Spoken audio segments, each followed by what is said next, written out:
साल 1985 की बात है। समंदर के किनारे एक शख्स मौजूद होता है। वो लाइट हाउस पर डेली रूटीन के मुताबिक अपना काम कर रहा होता है। यहाँ पर समंदर के अंदर से आई हुई एक लड़की की वो जान बचाता है, जो कि एटलांटिस की शहजादी होती है। बेसिकली एटलांटिस पानी के अंदर रहने वाले एक बहुत बड़े शहर का नाम है, जहाँ से ये लड़की आई होती है। ये दोनों बहुत सा वक्त साथ गुजारते हैं और आहिस्ता आहिस्ता एक दूसरे को पसंद करने लगते हैं और कुछ वक्त के बाद शादी कर लेते हैं। और अब कुछ वक्त गुजरता है और इनके यहाँ एक बेटा पैदा होता है, जिसका नाम आर्थर है। आर्थर के पास एक ऐसी पावर होती है कि वो तमाम सी क्रिएचर से बात कर सकता है, यानी कि समंदर में रहने वाली तमाम मखलूकात से बात कर सकता है। अब हम देखते हैं कि एटलांटियन सोल्जर्स इनके घर पर आ जाते हैं। इन सोल्जर्स का मकसद एटलांटिस की शहजादी को वापस लेके जाना होता है, क्योंकि वो उस पर अटैक करते हैं तो मजबूरन शहजादी को अपनी फैमिली और अपने बेटे को छोड़ना होता है, क्योंकि अगर वो ऐसा ना करती तो ये सोल्जर्स उसकी फैमिली को मार देते। तो उनकी जान बचाने के लिए वो उनके साथ वापस चली जाती है। शहजादी को अपने एक खास एडवाइजर पे बहुत ट्रस्ट होता है और वो उसे कहती है कि तुम आर्थर को ट्रेन करो, उसे एक स्किल वॉरियर बनाओ ताकि वो लड़ने के तमाम तरीके सीख सके, बिल्कुल हमारी तरह। आर्थर अब बड़ा हो चुका होता है। आर्थर को बुलाया जाता है कि तुम एटलांटिस वापस आ जाओ, क्योंकि तुम फर्स्ट सन हो, तुम वहाँ के किंग बन सकते हो। लेकिन आर्थर इनकार कर देता है, सिर्फ इस बात पर कि उसकी माँ को सिर्फ इस वजह से मारा गया था कि उसने एक इंसान से प्यार किया था, उससे शादी की थी और मैं उनमें से हुआ एक हाफ ब्रीड बेटा हूँ। मेरे लिए ये वजह बिल्कुल फजूल है, मैं एटलांटिस बिल्कुल नहीं आऊंगा। यहाँ पर हम देखते हैं कि कुछ पायरेट्स रशियन सबमरीन को लूट रहे होते हैं और यहाँ पर आर्थर आकर इनको बचाता है। लड़ाई के दरमियान इन पायरेट्स का लीडर मर जाता है, जिसको आर्थर मारता है, और इस लीडर के मरने वाला बेटा डेविड भी वहाँ पे मौजूद होता है। डेविड जब देखता है कि आर्थर यानी कि एक्वामैन ने उसके फादर को मारा है तो वो उससे बदला लेने का ठान लेता है। अब हम एक और मेन कैरेक्टर को देखते हैं, जिसका नाम ऑर्म है। ये एटलांटिस का किंग बनने वाला होता है और ये आर्थर का सुतेला भाई भी है, जो पानी के अंदर रहता है, यानी कि एटलांटिस के अंदर रहता है। थोड़ा सा आगे बढ़ने से पहले मैं बताता चलूं कि ऑर्म पानी के अंदर रहता है और आर्थर ऊपर जमीन में रहता है। ऑर्म मुख्तलिफ किंग से मिलता है। ये किंग्स एटलांटिस के आसपास रहने वाले सिटीज के होते हैं, जो कि पानी के अंदर ही होते हैं। और उनमें से एक किंग को कहता है कि हमें अपर सरफेस पे अटैक करना चाहिए, क्योंकि वो हमारे समंदर को गंदा कर रहे हैं पोल्यूशन की मदद से। वो लोग बहुत पोल्यूशन फैला रहे हैं। लेकिन वो किंग इस फेवर में नहीं होता कि जमीन पर रहने वाले लोगों पर अटैक किया जाए। लेकिन वो ये भी देखता है कि अगर ऑर्म का साथ बाकी किंगडम के रहने वाले 4 बादशाहों ने दिया तो ऑर्म को ओशन मास्टर का टाइटल मिल जाएगा, यानी कि ऑर्म कमांडर बन जाएगा और इसका ही फैसला माना जाएगा। अभी उस किंग और ऑर्म की बात चल ही रही होती है कि एक रशियन सबमरीन आती है और वो इन पर अटैक कर देती है। यहाँ पर ऑर्म उस किंग की जान बचाता है और इस चीज को देखते हुए वो किंग ऑर्म का साथ देने का इरादा करता है। उस किंग की बेटी का नाम मीरा होता है, जिसकी शादी ऑर्म से होने वाली होती है, लेकिन वो उसे शादी नहीं करना चाहती और इसको एक ही तरीका नजर आता है, जो कि आर्थर है। उसको लगता है कि अगर आर्थर इधर आ जाए तो ऑर्म किंग नहीं बनेगा और वो अपर सरफेस पे जाती है, यानी कि जमीन पर आती है। यहाँ पर वो आर्थर से मिलती है और उसे हेल्प मांगती है कि तुम पानी में वापस आ जाओ, क्योंकि तुम बड़े बेटे हो तो तुम किंग बन सकते हो। लेकिन आर्थर इनकार कर देता है। लेकिन कुछ वक्त के बाद मीरा उसका ट्रस्ट जीत लेती है, क्योंकि एक बहुत बड़ी समंदर की लहर ऑर्म ने जमीन की तरफ भेजी होती है। यहाँ पर मीरा आर्थर के फादर की जान बचाती है। आर्थर इस चीज को देखता है और मीरा की तरफ उसका ट्रस्ट बन जाता है और वो मीरा के साथ पानी में आ जाता है। यहाँ पर आर्थर अपने टीचर से भी मिलता है, जिसने उसे तमाम लड़ने के स्किल सिखाए होते हैं। ये वही सोल्जर है जो उसकी मदर का सबसे ट्रस्टेबल सिपाही था। ये दोनों आर्थर को बताते हैं कि तुम्हें ट्राइडेंट को ढूंढना है, इसमें बहुत सी ताकत है और बहुत सा जादू है, और जिसको ये ट्राइडेंट मिल गया उससे बगैर सवाल पूछे उसको किंग बना दिया जाता है, क्योंकि इस ट्राइडेंट के अलावा ऑर्म तुम्हें कभी किंग नहीं बनने देगा। वो तुमसे बहुत ज्यादा ताकतवर है। अगर तुम उसे लड़के भी क्लेम करना चाहोगे तब भी वो तुम्हें जीतने नहीं देगा। अभी बात हो ही रही होती है कि ऑर्म के कुछ सिपाही यहाँ पर आकर अटैक कर देते हैं और आर्थर को पकड़ लिया जाता है। आर्थर को जंजीरों में जकड़े हुए ऑर्म के सामने पेश किया जाता है। ऑर्म इस पर ब्लेम लगाता है कि तुम्हारी वजह से मेरी माँ की डेथ हुई, यानी कि तुम्हारी वजह से क्वीन को फांसी पर लटकाया गया। ऑर्म फिर भी उसका भाई होता है और वो आर्थर को कहता है कि मैं तुम्हें एक चांस देता हूँ, यहाँ से हमेशा के लिए चले जाओ और कभी पानी में लौट के मत आना। लेकिन आर्थर उस पर गुस्सा होता है और उसको चैलेंज करता है कि मैं तुमसे फाइट करूंगा। यहाँ पर आर्थर और ऑर्म की फाइट शुरू हो जाती है, लेकिन ऑर्म का अपर हैंड होता है, क्योंकि वो हमेशा से पानी में रहा होता है और आर्थर के लिए ऑर्म को पानी में हराना बहुत मुश्किल है। लड़ाई जारी रहती है और आखिरकार आर्थर मरने ही वाला होता है कि मीरा वहाँ पर आ जाती है और आर्थर को बचा लेती है। अब जिस ट्राइडेंट की ये लोग तलाश कर रहे होते हैं उसको हासिल करने के लिए ये लोग सहारा डेजर्ट जाते हैं। सहारा डेजर्ट में ये वही जगह है जहाँ पे ये ट्राइडेंट को बनाया गया था। यहाँ पर इन्हें एक होलोग्राफिक मैसेज मिलता है जो इशारा करता है कि इनको इटली जाना है और वहीं पे इनको कोऑर्डिनेट्स मिलेंगे कि ये ट्राइडेंट इस वक्त कहाँ मौजूद है। ट्राइडेंट बेसिकली एक बड़े से नेजे की तरह होता है जिसमें बहुत सी मैजिकल पावर्स हैं। दूसरी तरफ हम देखते हैं कि ऑर्म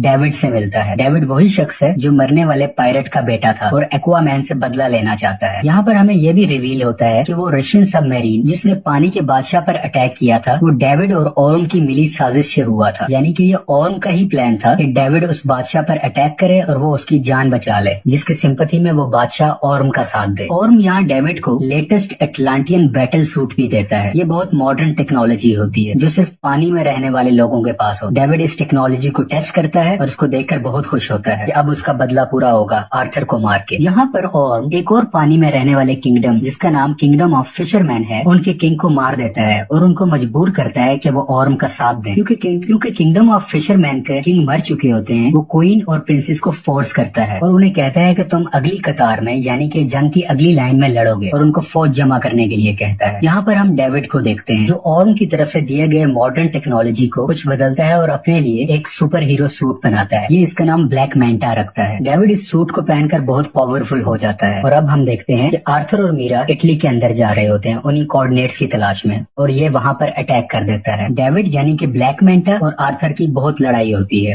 बिलाखिर आर्थर डेविड को पहाड़ से नीचे फेंक देता है, लेकिन इस लड़ाई के दरमियान आर्थर बहुत जख्मी हो चुका होता है। मीरा आर्थर के जख्मों को ठीक करती है और उसका हौसला बढ़ाती है। वो उसको कहती है कि तुम्हें किंग बनना है और तुम इतने कमजोर नहीं हो सकते, तुम्हें करेज दिखानी होगी एक किंग की तरह। और अब वो ट्राइडेंट की तलाश में निकल पड़ते हैं। सफर के दरमियान ये लोग डिफरेंट मॉन्स्टर्स का सामना करते हैं और इनसे बचते बचाते बहुत मुश्किल से अर्थ के दरमियान वाले हिस्से में पहुंच जाते हैं, यानी ये पूरी अर्थ का सेंटर है। यहाँ पर वो पहली बार अपनी माँ को देखते हैं, यानी कि क्वीन एटलाना, जिसने खुद की कुर्बानी दे दी होती है इस ट्रेंच में आके, क्योंकि इस ट्रेंच में आने का मतलब है मौत, फांसी। लेकिन क्वीन एटलाना भी बच चुकी होती है, उसको कुछ नहीं हुआ होता और वो काफी अरसे से यहीं पे सर्वाइव कर रही है। और अब आर्थर और मीरा भी यहाँ पे मौजूद हो जाते हैं। ये तीनों आपस में मिलते हैं और ये एक इमोशनल सीन है। अब ये ट्राइडेंट के बहुत करीब है, लेकिन आर्थर यहाँ से अकेला ही आगे जा सकता है। मीरा या उसकी माँ उसका साथ नहीं दे सकते। आर्थर आगे बढ़ता है ट्राइडेंट की तलाश में। इसको वो एंशिएंट ट्राइडेंट मिल जाता है, लेकिन जब वो उसको हासिल करने जा रहा होता है तो इस पे लिविएथन अटैक कर देता है। बेसिकली लिविएथन इस ट्राइडेंट का कीपर होता है, यानी कि इस ट्राइडेंट की हिफाजत करता है। लिवाइथियन ड्रैगन और सांप की तरह होता है, ये बहुत बड़ा होता है और वो उसे ये भी कहता है यहाँ से जो भी हासिल करने आया था वो वर्दी नहीं था और उन सबको मैंने मार दिया। जैसा कि हमने शुरू में जाना था कि आर्थर समुद्री मखलूक से बात कर सकता था, तो ये उससे बात करता है। तो ये ड्रैगन और सांप जैसी मखलूक इसको कहती है क्या तुम मुझे सुन सकते हो? आज से पहले किसी ने मुझे नहीं सुना। आर्थर उसे अपनी वर्थ बताता है और क्लेम करता है कि ये ट्राइडेंट का हकदार मैं हूँ और मैं वर्दी हूँ कि 7 सीज पर मेरी हुकूमत होनी चाहिए। बिलाखिर लेवाइथियन उसकी बात मान लेता है और आर्थर उस ट्राइडेंट को हासिल कर लेता है। ये ट्राइडेंट हासिल करने के बाद आर्थर की पावर्स बहुत ज्यादा बढ़ जाती है और उसका कॉस्ट्यूम भी चेंज हो जाता है। समंदर के अंदर रहने वाले तमाम किंगडम्स ऑर्म का साथ दे रहे होते हैं। इसी वजह से ऑर्म खुद को ओशन मास्टर का टाइटल दे देता है, यानी कि अब इसके डिसीजंस चलेंगे। यहाँ पर ऑर्म का साथ देने वाले किंगडम्स को पता चलता है कि आर्थर ने ट्राइडेंट हासिल कर लिया है और रूल और कानून के मुताबिक जिसके पास ट्राइडेंट होगा वही असली किंग होगा, वही ओशन मास्टर होगा, उससे कोई सवाल नहीं पूछा जाएगा। इनको कंफर्मेशन मिलती है कि ट्राइडेंट अब आर्थर के पास है, लेकिन ऑर्म को गुस्सा आता है और वो कहता है कि ट्राइडेंट हासिल करने से कुछ नहीं होता। जो सबसे ज्यादा बहादुर होगा, जिसके पास ज्यादा स्किल्स होंगे, वही ओशन मास्टर होगा, वही सब किंगडम्स पर हुकूमत करेगा। यहाँ पर एक बार फिर से आर्थर और ऑर्म की लड़ाई होती है जो एक सबमरीन के ऊपर हो रही होती है। आर्थर ऑर्म को इस लड़ाई में हरा देता है, लेकिन वो इसको जान से नहीं मारता और इसको जिंदा छोड़ देता है। और यहाँ पर क्वीन एटलाना भी सामने आ जाती है और वो जब देखता है कि आर्थर ने उसकी मदर की जान बचाई है, वो अपनी किस्मत को मान लेता है और हार मान के खुद की गिरफ्तारी दे देता है और एटलांटिस के सोल्जर इसको पकड़ कर ले जाते हैं और मूवी यहाँ पर खत्म हो जाती है। अगर आपको एक्वामैन फिल्म की एक्सप्लेनेशन पसंद आए तो प्लीज लाइक और सब्सक्राइब करें और अपनी फीडबैक कमेंट सेक्शन में बताइए। Thank you for watching.